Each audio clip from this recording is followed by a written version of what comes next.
In mourning tonight after a crash leaves one student dead and two others hurt, all those involved just 16 years old. Today, counselors are available at New Holstein High School. Holly Brantley spoke with the district administrator and investigators about what happened and how they're supporting students and staff during a difficult time.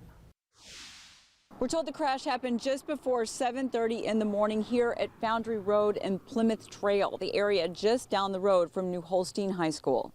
Sheriff's deputies say two New Holstein High School students were in the car driving east on Foundry when their car hit another car heading south on Plymouth Trail.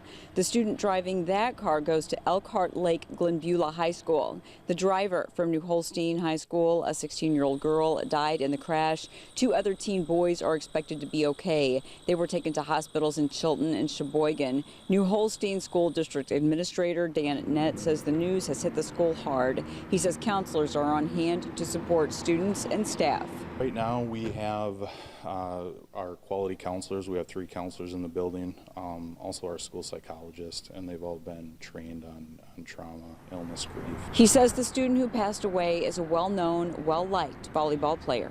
A lot of friends on the volleyball team today coming together to come up with different ways to support her and her family.